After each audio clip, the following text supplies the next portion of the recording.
Hey, it's Pastor Aaron from Altar Church, and thanks for joining us for the second week in a new series we're doing called Praying for Rain, Discovering God in the Drought. And no matter where you're at in America or where you're at in the world, you're facing some degree of uncertainty, especially when you're in the state of Ohio, because our governor has said that we're soon to open things back up, and we're not sure what that means, and it feels like we just had settled into a new normal, but now we're facing a new normal, so we're not quite sure what's going to happen and not quite sure what we're going to do, but we know we're going to keep on keeping on. And in that space, we can identify well with the prophet Elijah, who's the subject of our series. Now, I've said before that Elijah was a wild man of a prophet. He came on the scene very quickly, and he approached this evil king, this king who was a real jerk. His name was Ahab. And he says to Ahab, Ahab, you're trying to spread this false religion all over Israel. You're trying to introduce this god Baal. And until you turn back to the one true God, there's not going to be any rain. And of course, Elijah, he feels like a true prophet, like the true messenger of God's word. And he feels empowered, but he also knows he's in a lot of trouble because now King Ahab wants to kill him. And so Elijah runs and he hides in this ravine where God instructed him to go, and God provides for him in three specific ways. Do you remember how God provided for him? If you remember what three ways God provided for Elijah, put it in the comments below. Let's talk about it right here.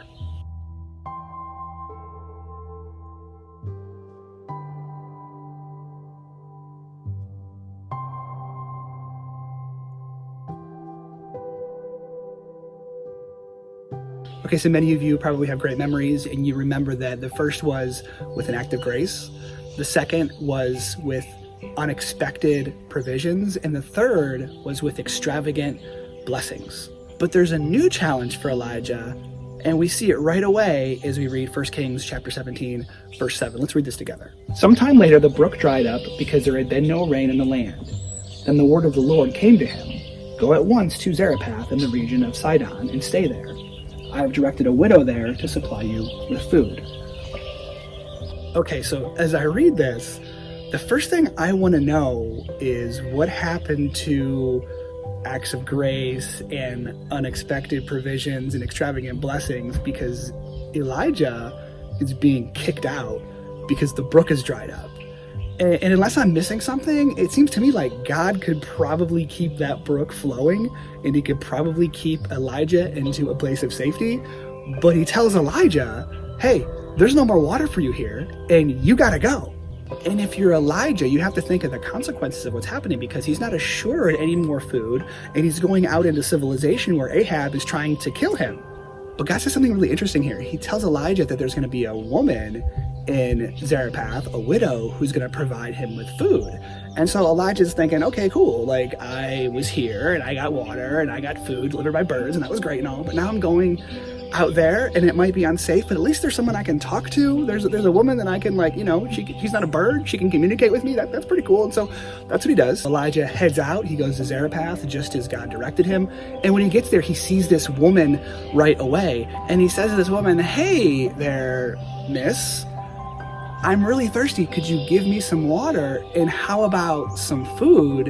And here's what she says to Elijah. As surely as the Lord your God lives, she replied, I don't have any bread, only a handful of flour in a jar and a little olive oil in a jug. I am gathering a few sticks to take home and make a meal for myself and for my son, that we may eat it and die. So she says, no, I can't give you any food. I mean, I'll give you some water, but I don't have any food to spare. I've got just some sticks so I can build a fire, and a little bit of flour and a little bit of oil, and all I have is enough supplies to feed my son and I. And so, sir, I'm sorry, I can't help you.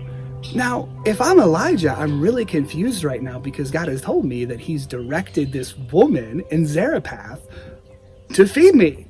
And I get there and I talk to her, and she doesn't want to feed me. She says she can't feed me because she doesn't have enough food. And so there's confusion here. There's some awkwardness, because Elijah goes to Zarephath, where God had told him to go, and he finds the woman who God had put in his path. But this woman is thinking, you know, maybe God talked to me, but that doesn't mean I have any food. I'm not gonna give you any food because I just don't have enough for my son and I. In fact, I'm gonna eat what I have, and we're gonna basically die because we've got no other nourishment for our bodies. And so, Elijah, I'm sorry, but that's the end of it. Do you sense the tension in the story? Tell me what you think the resolution is to this tension. What do you think is going to happen? Put it in the comments below.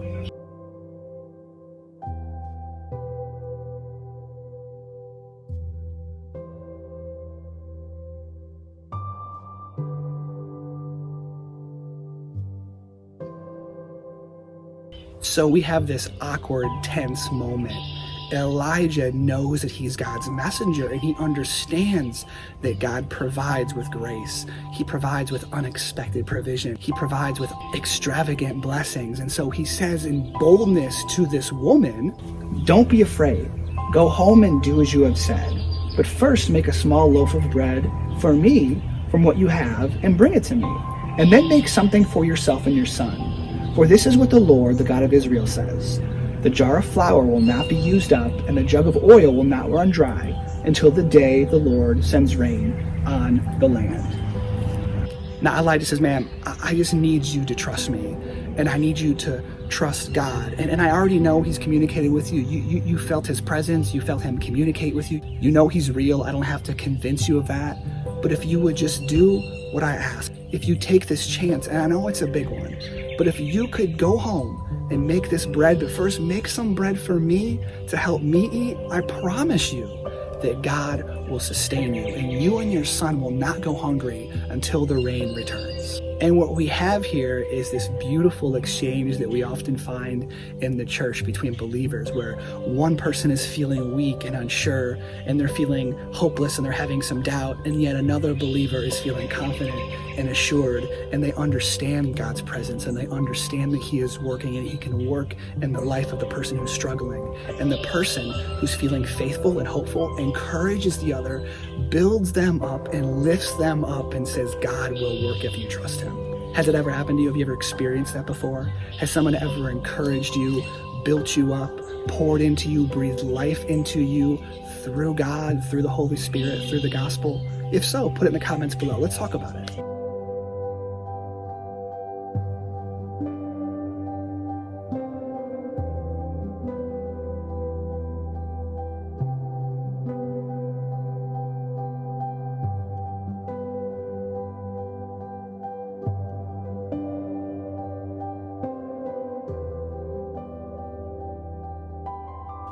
Okay, so Elijah encourages this woman to trust him and to trust God. What happens next? Let's go back to the text. "She went away and did as Elijah had told her.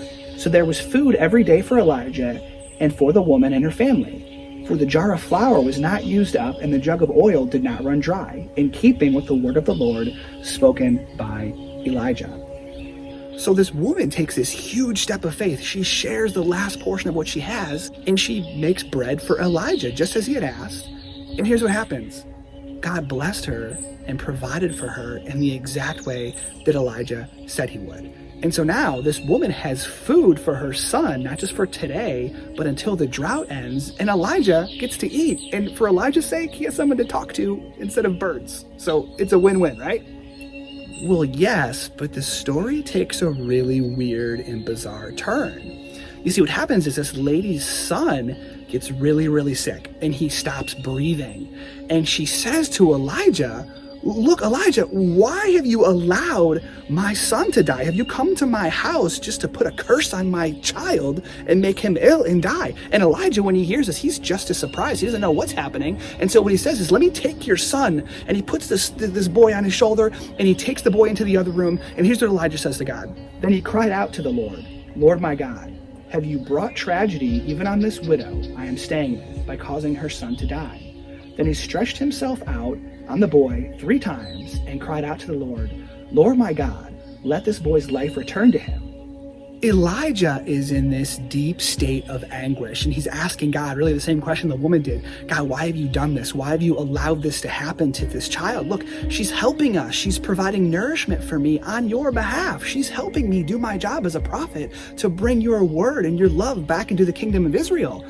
And you've allowed this to happen. How can it be?" And so it says in the text that Elijah stretches himself out over this boy's body in deep anguish and grief, and he pleads to the Lord, "Lord, bring this boy's life back to him." 3 times he pleads, 3 times he cries out to God. And here's what the text says. "The Lord heard Elijah's cry, and the boy's life returned to him, and he lived. Elijah picked up the child and carried him down from the room into the house. He gave him to his mother and said, "Look, your son is alive." Then the woman said to Elijah, "Now I know that you are a man of God, and that the word of the Lord from your mouth is the truth." God responds to Elijah's cries. He responds to Elijah's faith, and he brings the boy back. Now Elijah, he's been through a lot, and he's going to go through a lot more as the messenger of God. But this moment has to be a transformative moment in his life, because what he understands is that he worships a God of resurrection power. He understands that he worships a God who brings dead things back to life. He understands that he worships a God that brings hope and life into impossible circumstances. This is a truth that we just celebrated on Easter Sunday, that Jesus was dead inside a tomb for 3 days and brought back to life. Now Elijah stretches out 3 times over the body of this boy, and the boy is brought back to life. And what this taught us on Easter is the same thing that Elijah learns here in 1 Kings, that we have a God of resurrection power that breaks through darkness and conquers sin and death. When I read this text, what really jumps out to me is the extravagant blessing and provision of God. He does something totally unexpected and something that's totally outside the realm of understanding or possibility. And when I read closer, I see that same pattern of provision that God gave to Elijah back when he was in Kerith Ravine. There's the act of grace, God choosing this woman to be part of his plan. There's the unexpected provision, God giving this woman an endless supply of bread. After all, she had nothing and she was about to die, and yet God says, now you'll eat forever. As long as this drought is around, you're still going to eat. I'm going to provide for you no matter what. And finally, there's the extravagant blessing, God bringing this woman's son back to life. And this is the same pattern we saw with Elijah, of course. It's the act of grace, it's the unexpected provision, it's the extravagant blessing. And so you might be thinking, okay, Pastor, this is the same exact message you gave last week. It's about the act of grace, it's about the unexpected provision, it's about the extravagant blessing, and how God will work all that out in our lives in the middle of difficult circumstances. Now, if you think that, you're kind of right, but that's not really what this message is about. Let's go all the way back to verse 7 and read this together. Sometime later, the brook dried up because there had been no rain in the land. Then the word of the Lord came to him, "Go at once to Zarephath in the region of Sidon and stay there." Now, we already talked about this, but what I want to do is look a little bit closer. And as we already read, God allows the brook to be dried up. He takes away Elijah's source of water. He takes away his source of food. And then he kicks Elijah out of this place of safety. And then he intentionally sends him to this place called Zarephath in the region of Sidon to have an encounter with this woman. And what you may not know about Zarephath is right in the middle of this region that's a hotbed for Baal worship. Remember, Baal is that god that King Ahab was trying to introduce to Israel. And so God was sending Elijah to this place that was very hostile to him, very hostile to God. And undoubtedly, these people would have wanted to kill Elijah.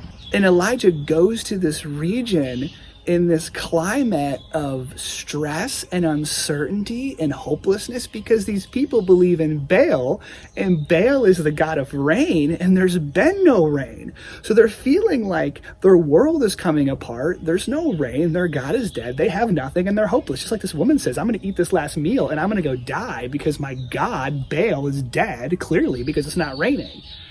But here's what Elijah says. You're right. Your God Baal is dead. In fact, your God Baal isn't even a thing. But what I've come to tell you is that the one true God, my God, the God of Israel, has power over life and death. He has power over the elements. He has power to bring dead things back to life, and he will sustain you. He will provide for you. He will breathe life into all the dead things around you. He will provide grace for you. He will provide you with unexpected provisions, and he will bless you extravagantly. So here's the point. Elijah was in a space of comfort, enjoying the provisions of God, but the brook dried up. His source of food stopped. His place of safety became a place of destitution and drought and lifelessness. But God kicked him out. He made him move because he wanted to use Elijah to show his grace, his unexpected provisions, and his extravagant blessings to somebody else. God wanted to expand his own influence. He wanted to change the life of somebody else. He wanted people who are lost and hopeless and broken to experience resurrection power. But in order for that to happen, he had to dry up the brook and kick Elijah out of that place where he felt so safe. He had to kick Elijah out of his place of comfort and provision in order to change the life of someone else he wanted to bless. And here's the application for me. I know about God's grace. I know about his provisions. I know about his blessings, but there are many people that don't. But I might need to lose something that I have for other people to know it and experience it and live it. But when I lose something, the joy I receive is greater and better and more beautiful than anything that I've lost. And this is the great paradox of the Christian life, that we have to lose to gain. But it's at the heart of everything we believe as followers of Jesus, and it's modeled by Jesus in that story of resurrection on Easter Sunday. The truth that when the brook dries up, I am most ready and willing and able to reveal the love and grace and resurrection power of Jesus Christ out to the world. Because it's in the resurrection that we say, by the power of God, everything that appears to be lost and broken and ruined is just an opportunity for new life and new love and new grace and unexpected provisions and extravagant blessings through the power of God in resurrection power. So this is your challenge today and every day moving forward. When your brook dries up and you are kicked out, when you are feeling lost or hopeless or frustrated or angry and you feel like you don't have what you deserve and things were better before, stop spending so much time asking God, why did this happen? Why have I lost? Why has my brook dried up? And instead ask him, who are you calling me to bless? Where are you calling me to reveal your resurrection power? Where are you asking me to start revival?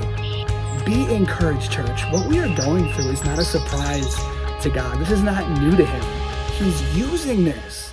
He's using you. He's using us together to reveal himself to the world through us.